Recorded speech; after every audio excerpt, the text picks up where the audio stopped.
Hi there. Today we are going to do Newton's law of motion. And first of all, I will tell you about first law of motion.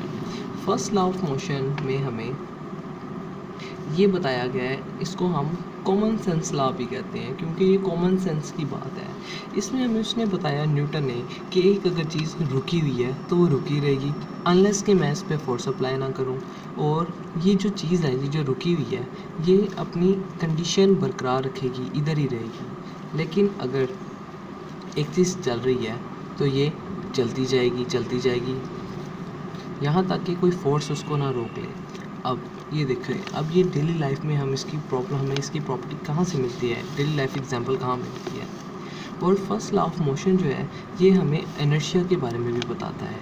Inertia क्या है? Inertia एक ऐसी property है जो किसी भी change को resist करती है कि ये मुझे चेंज नहीं चाहिए। अगर ये रुकी हुई है, इसको मैं चलाने की कोशिश करूँगा तो ये मुझे रेजिस्ट करेगी कि मुझे रुके रहने दो, और अगर एक चीज़ चलती जा रही है तो उसको मैं रोकने की कोशिश करूँगा तो वो नहीं रुकेगी, क्योंकि वो कह रही है कि मुझे चेंज नहीं अच्छा लगता, मुझे रुके रहने दो।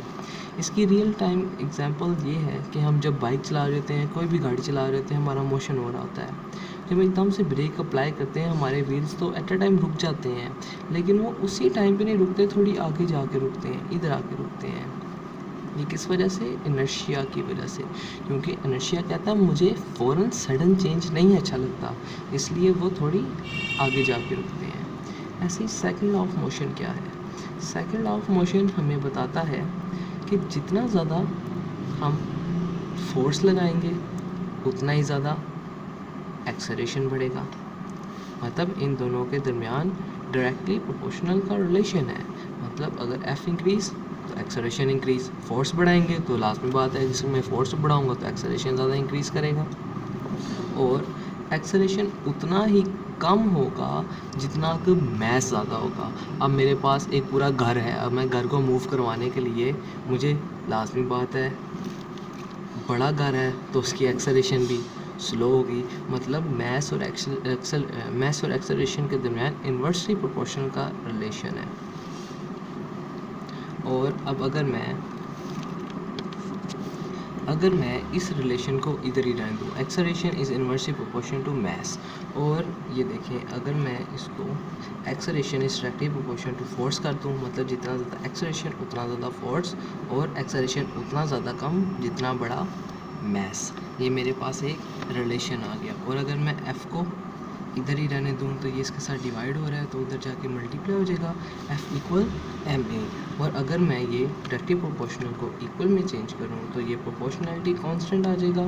और SI यूनिट में ये जो प्रोपोर्शनैलिटी कांस्टेंट है कि इसकी वैल्यू होती है, इसकी वैल्यू हम 1 कंसीडर कर लेते हैं, तो ये मेरा क्या निकलेगा?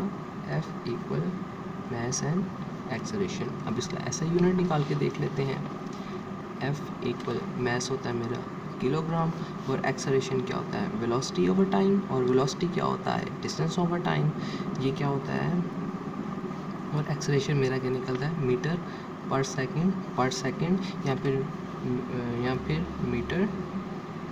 इसको मैं स्क्वायर को ऊपर ले आऊँगा एस के साथ, तो क्या जाएगा? ms-2, और ये kg ms-2 को क्या बोलते हैं हम? न्यूटन। और इसमें क्या होगा कि हम 1 न्यूटन फोर्स प्रोड्यूस होगी अगर हमारे पास 1 kg का मैस है और ये 1 मीटर पर सेकंड एक्सेलरेशन करता है। ये मेरे पास 1 न्यूटन की डेफिनेशन है। मतलब kg ms-2 को हम न्यूटन भी कह देते हैं। 1 न्यूटन इक्वल kg ms-2। ऐसे ही न्यूटन का थर्ड लॉ है। न्यूटन के थर्ड लॉ में सिर्फ हमें ये बताया जाता है कि कोई भी हम एक्शन करते हैं उसका रिएक्शन हमें ज़रूर मिलता है। जैसे कि अगर मैं इसके ऊपर अपना ये पेन मारूंगा तो ये मेरा पेपर, यहाँ पे मेरा बोर्ड है, ये भी मेरे पर एक रिएक्टिव फोर्स करेगा। मतलब एक्शन और मेरा रिएक्शन इक्वल होता है मैग्नीट्यूड पे, लेकिन डायरेक्शन में ऑपोजिट होता है। मैंने इधर लगाई फोर्स तो उधर से मुझे फोर्स मिले।